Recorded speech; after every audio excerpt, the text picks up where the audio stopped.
I remember like the first time you're a captain, you got this $100 million jet, right? You're signing a book and you're the captain and here you are and you feel like you're borrowing dad's car for the first time. I briefed the flight attendant about what's going to happen. Everything's going to be normal. It's no big deal. We're just going to touch down a little bit faster. You probably wouldn't even notice if I didn't tell you, but you're going to see the emergency equipment out there just in case, our brakes overheat or something. Okay, no problem, Ken. It's all good, Captain. We're fine. And then like 20 minutes later, I get a ding from the flight attendant in the back, and she's like in tears. You could ask any pilot in that cockpit and go, "The engine quit right now, where would we go?" And they're going to know the answer immediately. I know exactly where I'm going. I don't even have to think about it. We always know that.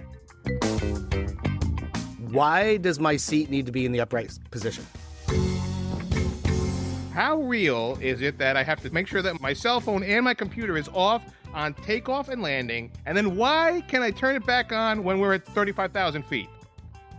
Hello and welcome to the Career Journey Podcast, No Wrong Choices. This is part 2 of our conversation with Captain Ken Petschauer of JetBlue Airlines.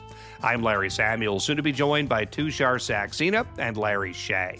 Before we rejoin the conversation, please be sure to like, follow, and subscribe to the show wherever you're listening right now. We now pick things up with me asking Ken about the lifestyle of a pilot. What are the physical requirements of the job? When you and I did a pre-call before the interview, we talked a little bit about some things that surprised me in terms of the number of hours before you can have a drink and then fly, not being able to take NyQuil, drug testing. I'm sort of curious about all that stuff. Like, what are some of those requirements and conditions that you have to satisfy in order to fly?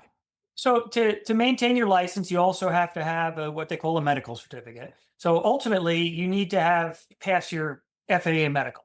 The FAA medical itself is not some strict super thing like the military or whatever. It's basically a screening. Your blood pressure can't be above this. Your vision has to be this, blah, blah, blah. Vision can all be corrected. Your hearing has to be a certain level. Of course, you can wear hearing aids if you need to. The problem is medications. If you take NyQuil, technically you can't fly for, I think it's 60 hours. If you take NyQuil, you can't fly for 60 hours afterwards? Correct. I think it's 60. It's either 48 or 60, something like that. Either way, that's a hell of a long time. Exactly. And doctor friends of mine are like, what? Why? I guess it's because of the antihistamine. If you take Zyrtec, you can't fly for, it's really high too. It's like 48 hours or something. So you have to be really careful about that. So it's not something we really, bitch and moan about, really. Pilots whine about everything, right? We whine worse than the jet engine. But the difference between a pilot and a jet engine, you can shut the jet engine off. But airplane humor. Yeah, I got 1,000 of them. But you just have, accept it. It's just like we talked about. You can't have, DUIs. I would hope so. And every time you do your medical, you have to attest that have you had any convictions with your licenses or driving or anything. So it's pretty strict with that, but it's always been, at least in my world, because it's all I ever wanted to do and my whole life is dedicated to it. It's just always been that way. So it's not really restrictive, but you do have to be really careful. And if you have any problems that come in the future as you get older, high blood pressure or anything like that, you can absolutely mitigate those with normal medications, but they are pretty picky about certain things, like heart attacks and people with stents and stuff like that. They're very, very strict. But there's a very strict protocol to go to, and there's people to help with that, with the union, like our aeromedical committee and stuff like that. They're excellent with that. All right, so I got a couple of questions I want to ask you. The first being, well, if that's the case, do you know many pilots who've had their license stripped? Unfortunately, most of the time, guys medical out, so they either get some disqualifying heart issue or is that maybe is that an age thing too or no? Well, it could be. If the heart thing is age related, but I know. So you do an EKG every year, and you do your first one when you're young. You don't have to do it. You do your first one, I believe, at 35 as a baseline. And then once you hit 40 years old, you have to do an EKG every year. We've actually had guys that are pretty young, and it turns out that they've had an issue that didn't show up because they've never gotten an EKG before. It's either repairable or they're out for a while until it gets repaired, which, a lot of things are, but there are some disqualifying ones, and unfortunately, they just can't fly. All right, so then I guess the flip side to that is then, how easy or hard is it to then get reinstated? If you had your license stripped tomorrow, could you then, if you have the problem fixed within a month, then the next month start flying again? Or is it like, okay, you got it stripped on tomorrow, well, you can't fly again for 6 months, something along those lines? Yeah, head injuries are a big one. TBIs, traumatic brain injuries, or people who, if you get knocked unconscious or something, you have to go through a whole program and you're out. I was told, this hasn't happened to me, I don't know, but you're out for at least a year or something like that. Wow. So they'll make you wait a year. And it's frustrating because the FAA is way behind with getting these approved, and people have had their paperwork in for months and months and months, and they're just waiting for their waiver to get signed or whatever to go back and get their medical ticket so they can start flying again. So that part is pretty frustrating. While we're on this particular subject, I would think it would be very stressful. I mean, you're in charge of a lot of lives. There's lives at stake, and safety is, of course, a main issue. Do you get stressed, and how do you manage that stress? And have you known other pilots who've it's become too much for them? Yeah, I get that question a lot also, all the responsibility and all that, but it's, again, flying from such a young age and knowing it from the beginning, it's just something you accept. And, I have to say, as I got older, you think about it more, you go, wow, there are a lot of people back there, Yeah. But we're counting on you, man. Yeah, exactly. It's universal across the board. We were always taught, like, hey, don't worry about the people back there. Worry about yourself. Worry about keeping yourself okay. Because if I'm okay, they're going to be okay. Right. That standards are so tight that you're nowhere near having an accident, incident, violation, whatever you want to call it, or bending metal, or injuring somebody. That's the biggest thing. Probably, oh God, you don't want to bend metal. Meaning, oh, you're taxiing in and you didn't see something, you hit the wing, oh, whatever. But that's embarrassing enough. But God forbid you would actually injure anybody. That's our biggest fear. But I don't think we feel stress that way for it. I'm sure some people may. And maybe when you first start doing it, I remember like the first time you're a captain, you got this $100 million jet, right? And you're signing a book and you're the captain, and here you are. And you feel like you're borrowing dad's car for the first time. And I remember like, is that light supposed to be on? I don't remember that light. It was, So Larry asked a question about stress, and I imagine not every flight goes perfectly, and that things that, are not anticipated present themselves once in a while. Can you share with us an example of a flight where something went really wrong and you had to work your way through that? I've had some issues, nothing, my hair's on fire doing Mach 2 or anything.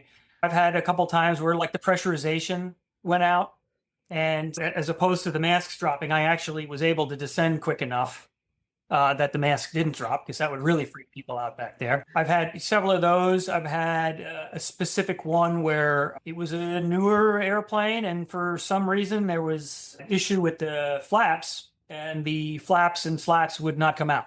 So I had to land with a clean wing. That means touching down at a very high speed.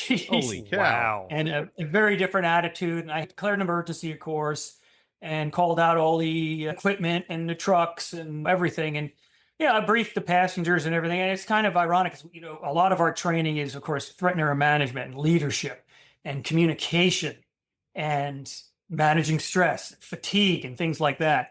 I remember on this one occasion, I knew it was going to happen for a long time because we were on a long flight. I briefed the flight attendant about what's going to happen. Everything's going to be normal. It's no big deal. We're just going to touch down a little bit faster. You probably wouldn't even notice if I didn't tell you, but you're going to see the emergency equipment out there just in case, our brakes overheat or something. Okay, no problem, Ken. It's all good, Captain. We're fine. And then like 20 minutes later, I get a ding from the flight attendant in the back, and she's like in tears. Oh, geez. She's all freaked out. And I'm like, what did the other flight attendant tell you? So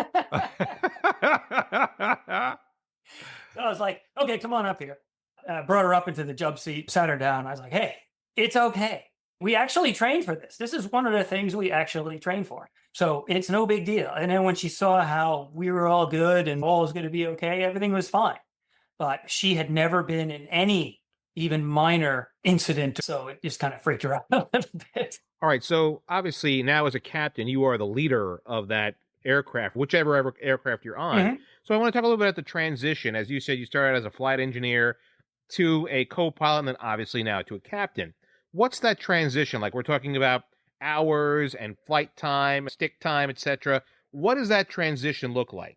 It's mainly a seniority-based system. Typically, you're going to start out as a first officer, of course, but there's no minimum amount of time beyond like a few hundred hours with the airline before you could upgrade to captain. It's not as if you'll say I have 1,000 hours and now I am a captain. It's just when there's another slot that opens, you're eligible for it. Correct. And if you're senior enough to hold it, Right. except for the fact that if you're like brand new with the company, they don't let you upgrade to captain until you have like 500 hours or something like that. And then when you do that, you go to captain school, basically. So, it's additional leadership training and, of course, airplane training on the airplane you're going on, whether or not you're going to switch airplanes or you're just going to move your mag over to the left side on the same airplane. But it's a full course of training from the left seat and a bunch of additional like leadership training and the like. We've really jumped off the career journey path a little bit. So I want to make sure we cover it, So Yeah. TWA to JetBlue, was there anything in between? And how does that JetBlue job become available to you? That was kind of like the biggest, I was going to say turbulence. Yeah, clever, huh? We don't use the word turbulence, by the way. It's always bumps, just so you know. And it's never thunderstorms, it's showers. Right. No, that's part of captain training. So I was with TWA, everything was going fine. And then there was a huge downturn in the industry, of course, after 9/11, which was a tragedy. And then American Airlines acquired TWA. In that acquisition, I basically lost a bunch of seniority. So when the downturn in the industry happened, I got furloughed. So I went from being in the right seat of a 767 flying overseas to being furloughed on the street in just a few months. So it was pretty devastating. Wow. The good thing is I was on the street only for 8 months. I got hired with JetBlue, which was growing like crazy. So that was great because you gain a lot of seniority. Of course, in order to get hired with them, I already had all these years experience. Back then, you can get hired with 1,500 hours. Most guys then had 7, 8, 9,000 hours already. So it kind of stunk. I had to start over. But the good part about that, I was with a new, young, growing airline. And I got to be captain pretty quickly because they were getting airplanes like crazy. And it also gave me the opportunity to get into management and become the fleet captain on the new fleet of airplanes that they had, which was an incredible part of my career because it was extremely educational. A lot of work, but extremely educational. That's basically how that works. So I switch airlines and you start all over as far as seniority, of course, but start working your way back up the ladder. And how many years later are you still there? 22. Yeah. That sounds like a nice ladder to me. Yeah. It was good.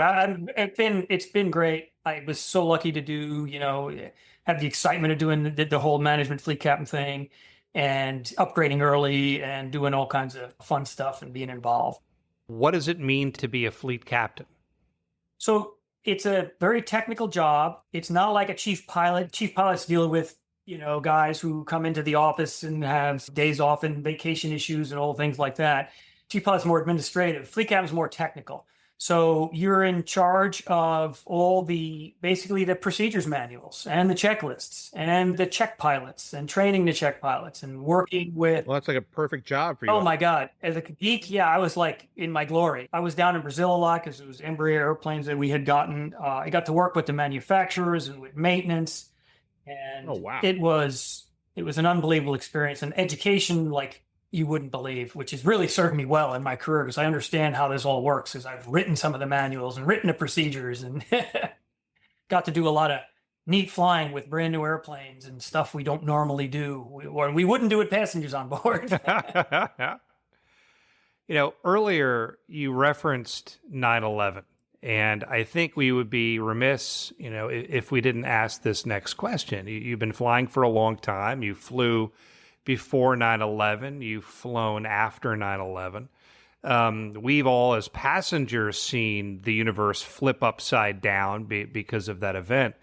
As a captain, how has your life changed? And, what are the emotions around that? Do you look at your flights and look at the experience differently than you did before?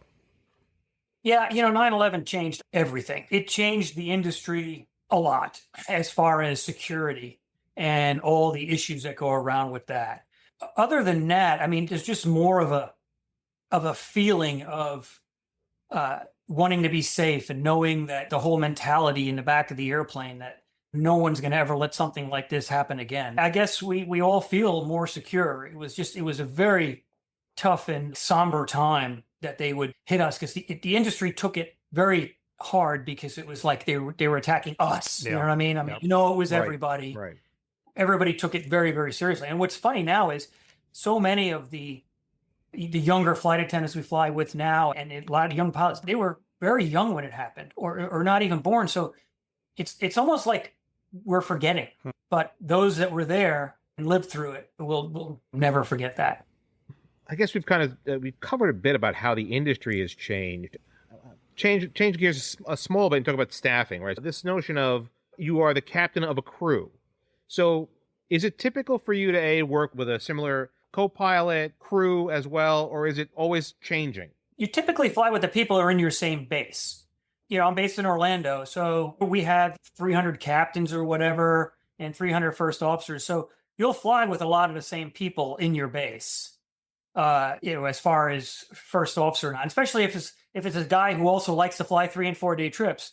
Chances are you're going to get a few of them together. So you typically fly with the people from your base. As far as flight attendants go, that you just never know. When you're beginning a trip, at the beginning of a trip, you're probably going to have Orlando-based flight attendants. But if I fly to Kennedy, I may get a change, and our flight attendants could be from LA.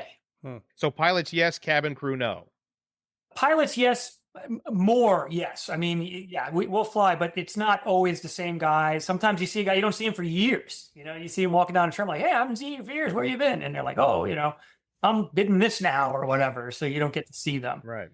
But the thing is, no matter what pilot you fly with, everybody does it exactly the same. There's always some tiny nuances, right? But So bring us behind the cockpit door. What's something that the normal passenger doesn't know about flying in a commercial aircraft? people always wonder that, like, what goes on behind the door? On takeoff and landing, we are very busy. Our busiest time is when they close that door, right? The cabin door closes. She comes up, says, cabin is secure, captain, and slams the cockpit door. And we are really busy from pushback to takeoff, probably up to at least 10, if not 18,000 feet. We're very busy. We're talking, we're running checklists, we're starting engines. A lot of times, if it's going to be a long taxi out to save fuel, we'll start one engine and have to start it. We have to time that.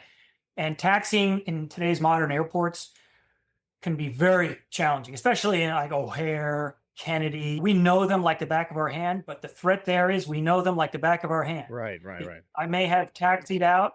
You saw that not too long ago, that American airplane taxied across the runway. They had probably taxied at Kennedy 1,000 times, but you have an expectation bias too, that we're going to get this taxiway to that taxiway, blah, blah, and you have a brain fart or whatever. So we're backing each other up with that. So very, very busy during those times. And in cruise, obviously the autopilot's on all the time in cruise. We are monitoring the instruments. And if we're international, then we have a little more work to do. If we're over the water, we have to make position reports, believe it or not, still over HF radio on a lot of the airplanes. Gander. Right. It's like Rangoon. Which just shocks me still. But we do have data link in some of the airplanes and SATCOM now. But some of the airplanes still they're using HF radio. So we're monitoring our progress far more closely because we're out over the water. We don't have navigation fixes out there. Of course, we're all GPS. But the problem is what happens if they fail. Yeah. So we're not nearly as talkative while we're in cruise. We're just monitoring the instruments and trying to, look out the window. So you mentioned going over the water before, and I'm just going to give you like the normal passenger thought that I always have. When I'm driving a car and something goes wrong, I can pull over to the side of the road and deal with it. When you are over the ocean, hours from anywhere to land, is this an irrational fear that I have? What do you think about that as a pilot? We are hyper aware of that when we're out there, right? We literally have exact specific procedures. So the worst thing that you would think of, you can always think of the worst things, but like we're cruising along, we're going from Kennedy to Barbados, whatever, 4-hour flight out over the middle of the Bermuda Triangle, middle of the night, thunderstorms around, whatever, and the engine quits, right? We say, oh my God, we never dispatch, okay, or go out there that we can't get on one engine to airport within an hour. And we're specifically trained. If that happens, man, we're going to snap into action. We're going to turn 90 degrees off the airway or a 45-degree angle off the airway to we're so many miles displaced so we don't run into any other airplanes because we're going to have to start down. You can't hold altitude at one engine. High altitude, you can go down to like 20,000 feet. You can't be in the 30s. Trying to get a hold of ATC to get the new clearance. We already know where we're going. At any time, you could ask any pilot in that cockpit and go, the engine quit right now, where would we go? And they're going to know the answer immediately. It's in the box. We have it programmed. And anytime we hit that, what they call the equitime point, where it's, okay, am I going to Bermuda or am I going to Provo, which is Providenciales? I know exactly where I'm going. I don't even have to think about it. We always know that. And then the guys that do like over to Europe where it's further, they may be allowed to go up to 2 hours away or longer, depending on the airplane. But that airplane, they're trained for that, and the airplane is certified for that. It goes through some more testing and stricter maintenance and stuff like that. So that you never have to worry about. We always know where we're going. That's basic. Irrational fear of mine. Yeah, basic airmanship. Yeah, I should be able to have a passenger call up, and you could call and go, "Hey, where are we going?" I'm going, "We're going to Bermuda." All right. So I guess one question that we've seen recently is this notion of airspace, especially over. Yeah, I know. And DC issues, yeah. Over busy airports. Sure. The DC issues, obviously. Is there too much air traffic now? Not really. It's not any worse than it has been forever. The problem is we do have some staffing issues with ATC. That's been going on for many, many, many years. This is nothing new. There's a whole thing of how they were training controllers and hiring controllers and all that stuff. That's been going on forever. So there are times now where we even get delays. Like before I even leave New York to come to Florida, it says any aircraft crossing this line, they show you on there, is going to be delayed 80 minutes, 91 minutes, whatever, due to staffing. And that's because one of the centers, somebody has whatever a staffing issue means, that they have to delay the flights and space them out further. So they can't be 10 miles in trail. They may make you have to be 20 miles in trail. So they have to space everybody out. So the airspace now is not really any more crowded than it's ever been. You know, everybody's worried about the DCA stuff. That was very unique with the military flight, which they've now canceled. They've canceled those routes, actually, that they don't exist anymore. But as far as how crowded the skies are compared to how they've been in the past, it really hasn't changed very much. And we have some great technology on the airplane and in air traffic control to, mitigate those risks. Speaking of air traffic control, am I the only one who doesn't understand a word that's being said when they play that on my television? It's like your own language or something. Yeah, well, we definitely have our own language. Yes, my wife. I can, and I'm also really good at listening to like 3 or 4 things at once. It's just something that you pick up, like when you first get in, you taking flying lessons, you're like, what? But once you practice and learn, and new pilots, like private pilots, they actually have online training for that, where you hear tapes and you just start to pick it up because you kind of know what to expect. Tushar, you should do that. I'd like you to learn that language and tell us a story once in a while. There's a lot of cursing. Then I'm perfect. No. Yeah. My wife, she's like, are you listening to me? I might not have heard her, but I can read back exactly what she said. And she's like, don't do that pilot stuff. Because you can listen to 3 conversations at once and just read it back, but you don't really know what they said. I'm always like, I'm glad they understand that because I have no idea. But then again, it's usually played during a crash situation. So Yeah. Or maybe things didn't go well. Internationally, it can be a challenge. I'll tell you that. We fly to the Dominican Republic and other places like that. Sometimes, or when I used to fly to Europe and over to Cairo and places like that, sometimes you're like, what did he say? As a matter of fact, they sent me down. I was down in Brazil bringing an airplane back, a brand new airplane when I was the fleet captain. And they said, hey, can you take so-and-so with you? He's very new on the airplane, but, you're a Czech airman, so you can let him fly. He gets some experience. And he's, sim instructor and all that stuff. But he speaks the language even. He's really going to help you. And I said, great. So we got down there and we were getting the clearance. And I said, well, you get the clearance because you understand that. And the guy reads off the clearance in his Portuguese accent, blah, blah, blah. And I'll never forget the look on this kid's face. He looked at me with all the blood draining out of his face. And he said, what the F did he just say? And I just started laughing. I'm like, they sent you down to me because you speak the language. It was just so funny. I didn't expect it to be that way. So, quick one here before we get to some advice and some other fun stuff we have here. Have you ever gotten into a fight with another pilot, like, and had to resolve something like while you were in the cockpit? No. There are stories of guys arguing over politics or religion or whatever, God. but that's extremely rare. We pretty much police ourselves very well. It's a very small field. I joke, you can't talk bad about anybody because somebody will say, "Oh, do you know Captain so-and-so?" And I go, "Oh, that jerk," and be like, "Oh, it's my dad," that kind of stuff.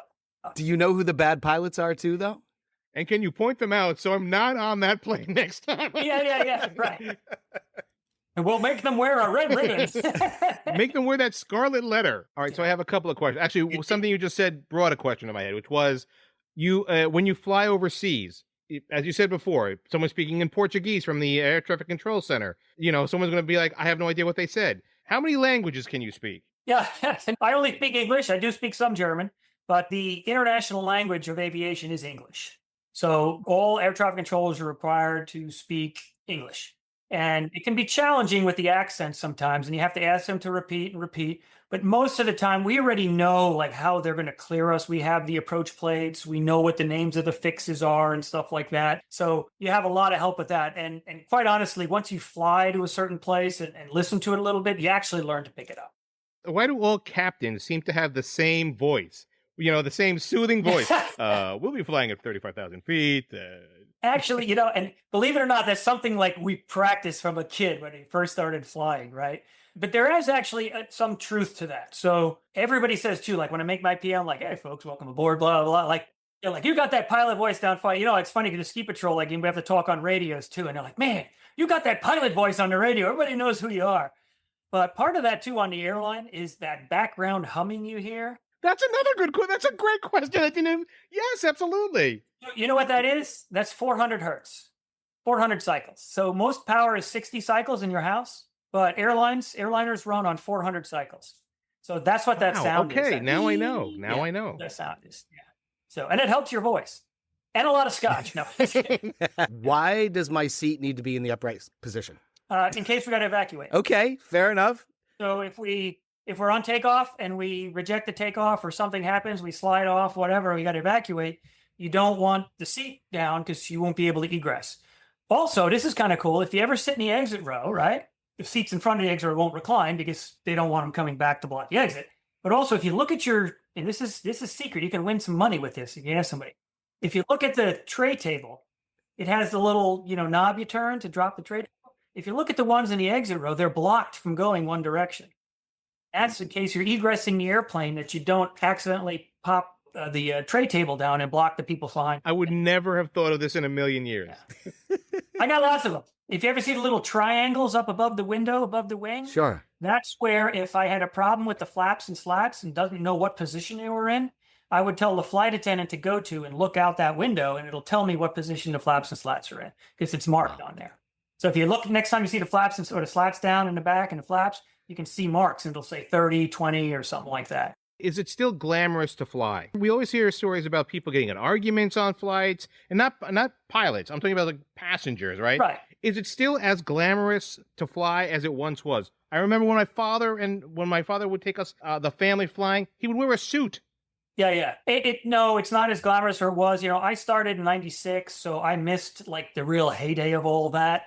But it was a lot different. Like when I commuted, because I commuted with TWA, I lived in Florida and had to go to New York to fly. We still had to like wear a sport coat when I commuted, if I wasn't in uniform. But it seems like it's not just this happened in aviation. This has happened everywhere. Everything has just changed that way. It is less glamorous, but everything is. I guess is the right answer. That is the right answer. Okay. Once a plane has firmly landed on the ground, Gently. the correct thing to do as a passenger is applause or no applause. What's funny about that, and all of a sudden that's coming up, and people didn't really ever clap unless it was like a really bumpy flight or a really bumpy approach, and they were just happy to be alive. But when we fly to like Puerto Rico, San Juan, they'll clap every single time. Of course, they're going to someplace nice. You're taking them someplace nice. Every time. It's a culture thing. There's no doubt it's a culture thing. And we can hear it a lot of times too. So we like it. So yeah, do it. Right. Okay, what is your favorite airplane movie? And I don't mean the comedy airplane movie, although it could be your favorite, but any movie about flying or planes. I guess it probably is Airplane. I like Airplane, and Surely you cannot be serious. yeah, right, exactly. Don't call me Shirley. And have you been to Macho Grande? Absolutely. Well, Airport, all those movies are good, but like people can't, like my wife can't watch an airplane movie with me because she's like, all you do is point out all the errors, Like I can't not do that. Well, Ken, this has been such a great conversation. We talked to so We have many. another 2 hours worth of questions. Yeah, hey, bring them on, bring them on. We do. Which is why I'm trying to point us towards an exit, because this could go on for another 3 hours. That's it. Let's talk about flying cars. Here we go. So, Ken, for somebody who wants to get into this business today, who wants to follow in your footsteps, and of course, it's difficult to do that because the footsteps always change, industries change, et cetera, et cetera. But a young person who wants to get into flying, who wants to become a pilot, what advice do you have for them? First of all, make sure you really want to do it. It takes a lot of commitment and a lot of time and a lot of money, unfortunately, to get into it. So make sure you want to do it. If it's somebody who's not sure, go to your local flight school, take what they call a discovery flight, and go actually fly with a flight instructor. It'll actually let you manipulate the controls and fly around and make sure it's something you really want to do. The Experimental Aircraft Association also has free flights that we do for kids. The biggest unfortunate block is financially. And the best thing probably to do is go to a flight school that just teaches flight school pilots. And, if you have the resources, definitely get some kind of degree. If you can go to like a school like Embry-Riddle, obviously, if money's not an option, that's the way to go. Or to one of the flight schools that you go to that just teach you the flying part and get you all the way through. Just, you got to commit to it because it's really hard to start and stop and start and stop. I had one I wanted to wrap up with, and you gave me another one real quick to pop in there. Are you ever too old to fly? No, so we have to retire now at 65. It used to be 60, now it's 65. You got no choice. You got to retire at 65. Let me change that. Are you ever too old to learn how to fly? No. I taught a guy who was in his 70s when I was a young flight instructor, and he just always wanted to learn. And, he did fine. And you can fly, so private flying is very different because you don't need the same medical standards. You still have to get a medical, but they call it basic med now. And you can actually go to a regular doctor and then the FAA can sign off on it just to make sure you're not going to have a heart attack or something like that. I say this because now you are inspiring me to fly, to go back and maybe take lessons again. Have you ever been, you say you've been in a small plane once. You got to come down here. I'll take you flying. Bet. Done. There you go. Come on down. My final question to you is this, and I know we've got to wrap up, but I got one more question.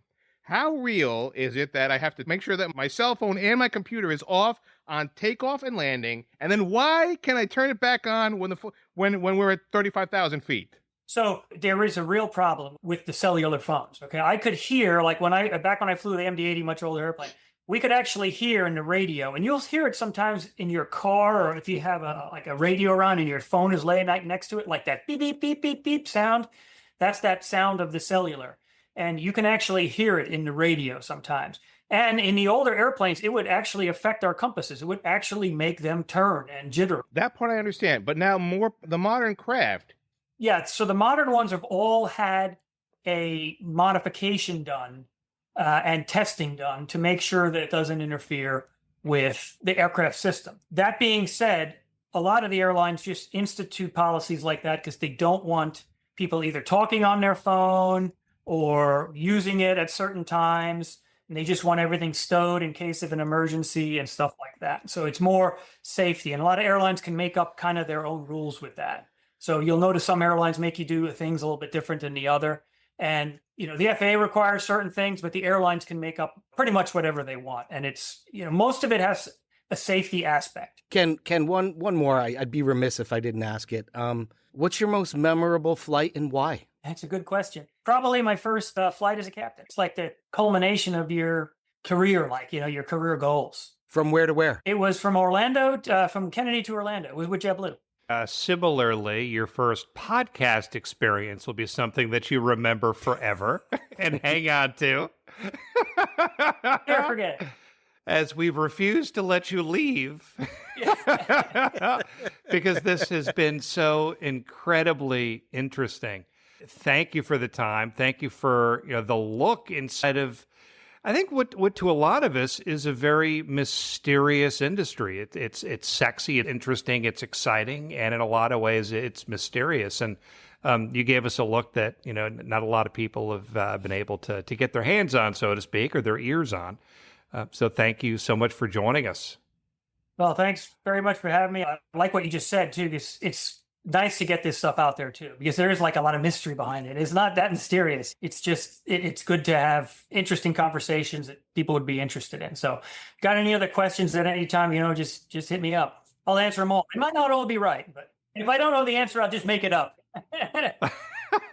But they'll be entertaining. There's no question about that. Ken, thank you so much for joining us. Thanks, guys. I appreciate it. So that concludes what I consider to be a fantastic and really riveting conversation with Captain Ken Petschauer of JetBlue Airlines, giving us in a way, a look inside of a very mysterious and unknown world that not many of us get to look into. So I'm very appreciative for that. Larry Shea, what are your takeaways? Yeah, I absolutely loved this conversation. I'm going to be real with you. I'm a scared flyer, so I don't know if this gave me peace of mind or what, but I'm always fascinated with just big metal boxes hurtling through the sky. I mean, let's just start right there, And I can't imagine how powerful you must feel behind that windshield and the sense of responsibility, knowing that you have a full passenger deck behind you, So many nuggets. I mean, all the little stuff about like if you take NyQuil, you can't fly for 60 hours and stuff like that. I mean, it's so many fascinating little pieces of information. I found his advice to be quite interesting. Just make sure you really want to do it and you've got to commit to it. I mean, we could say that for a lot of professions, but I think he hit the nail on the head when it comes to this one. So yeah, a lot of fascinating little nuggets and just a great conversation and a great guy. I'm flying JetBlue all the time now. or at least the flights that he's on. That's for right. sure. That's right. I got to tell you is that, I was so surprised by how candid he was, which was one thing. I didn't think he'd be as candid as he was. And let's be honest. I mean, we really did have at least another 3 hours worth of questions. If he wanted to stay on, we probably could turn this into a 10-part interview. That's absolutely like a mini series. Yeah, Absolutely. A whole season could have just been Pilot Ken Petschauer. Yeah, I mean, Shay, you kind of hit the nail on the head. Is that to pretty much know when you're a child that this is what you want to do for a living. I mean, that takes a lot of focus, and not only does it take focus, but to make that dream a reality is just as impressive. I think you're right in saying that.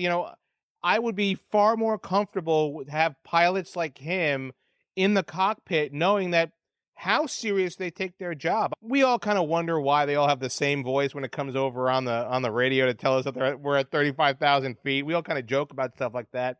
But there really is a mentality to being not only a pilot of such a craft, but being the captain of that crew. And look, I am happy that Ken Petschauer is the guy in the cockpit. He obviously will make life easy for all of us knowing there. And you're right, Shay. From here on out, I will be looking for Ken Petschauer on the flights that I take down to Florida and take that flight only. I feel really lucky that we had Ken on today. I forget who brought the idea forward of getting a pilot, Larry Tushar, one of you. And Ken popped into my head right away because I remember meeting him a long time ago. And my memory was of this really, really funny guy.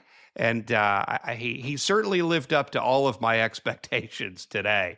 In terms of the conversation itself, to me, a big takeaway is lean into your mentors. They certainly had a big impact upon Ken's career, and also keep an open mind.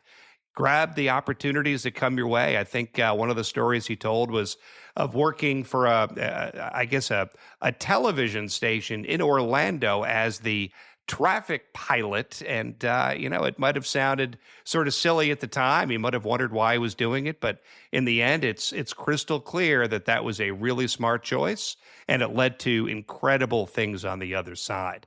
So great stuff there. And I guess in terms of opening my eyes to the industry, I can now say I understand why my seat has to be in the upright position And I now know why I have to turn off my telephone. So, Ken, thank you for all of that. And thank you for joining this episode of No Wrong Choices. We also thank you for joining us. If this episode made you think of somebody who could be a great guest, we'd love to hear from you. Please reach out to us through the contact page of our website at nowrongchoices.com to let us know. While you're there, check out the blog for a deeper look at our takeaways from each episode.